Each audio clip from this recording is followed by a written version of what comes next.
आखिर ऐसा क्यों है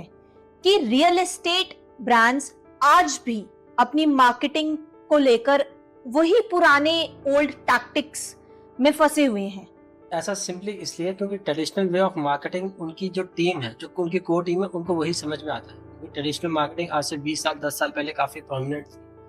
तो और वही टीम मेंबर उनके साथ आज भी जुड़े हुए हैं। डिजिटली बहुत सारी चीज़ें मेजरेबल करने वाली, तो बहुत सारी चीज़ें आपको देखनी पड़ती है, बहुत सारी चीज़ें समझनी पड़ती है, बहुत सारी चीज़ें चेंजेस करने पड़ते हैं, जो कि एक टाइम कंज्यूमिंग, टाइम अंडरस्टैंडिंग वाली चीज़ है,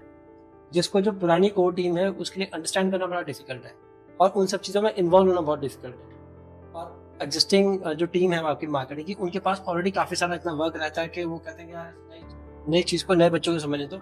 हम तो मोटा मोटा ये बात करेंगे। बट जो ट्रेडिशनल वे ऑफ मार्केटिंग है वो उनके लिए ईजी है समझना, और वो ईजी है देखना। और मैं बोलूँगा कि उनके जो एक तरह से हर इंडस्ट्री की अपनी वोकैबुलरी होती है या अपना समझने का तरीका होता है, वो सब जो ज़्यादातर रियल एस्टेट की जो मार्केटिंग टीम वाले हैं उनके लिए वो ईजी है, तो वो वही चीज़ अपनी बॉस को शोकेस करते हैं कि सर ये बड़ा ईजी है, ऐसे होगा वैसे होगा, और उनके लिए वो कम्युनिकेट करना ईजी है। इसलिए मुझे लगता है कि क्योंकि उनकी कोर टीम को वो चीज़ समझ में आती है, तो वो ओनर को भी सेम चीज़ समझाते हैं। जबकि अगर आप नोटिस करेंगे कि जो डिजिटल है वो काफ़ी ज़्यादा एडवांस है, काफ़ी ज़्यादा ऑप्टिमाइज़ करने की अपॉर्चुनिटी है, काफ़ी सारी चीज़ें हैं जो आपको मेजर करनी पड़ती है, but it's a time consuming, definitely it's a time consuming, दिमाग भी बहुत ज़्यादा लगता है,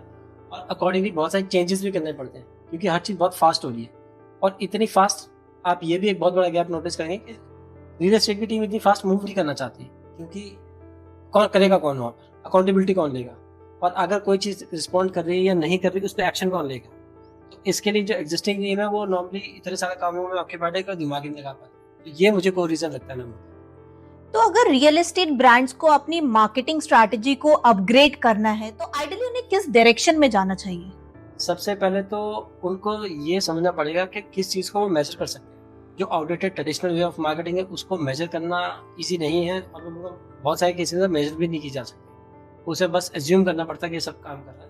तो वे फॉरवर्ड तो सिर्फ डिजिटल मार्केटिंग ही, या बोलूँगा जो डिजिटल मीडियम के थ्रू आप मार्केटिंग कर रहे हैं जिसको आप ट्रैक कर सकते हैं, चाहे वो मीडिया बाइंग है थर्ड पार्टी प्लेटफॉर्म के थ्रू,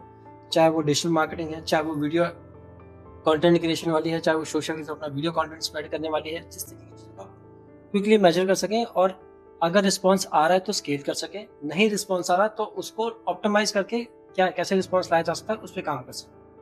तो दोस्तों, आपको क्या लगता है कि आपकी मार्केटिंग स्ट्रैटेजी भी आउटडेटेड हो गई है और अब आप एक नई स्ट्रैटेजी पे शिफ्ट करना चाहते हैं? अगर हाँ, तो हमें कमेंट बॉक्स में मेंशन करके बताइए।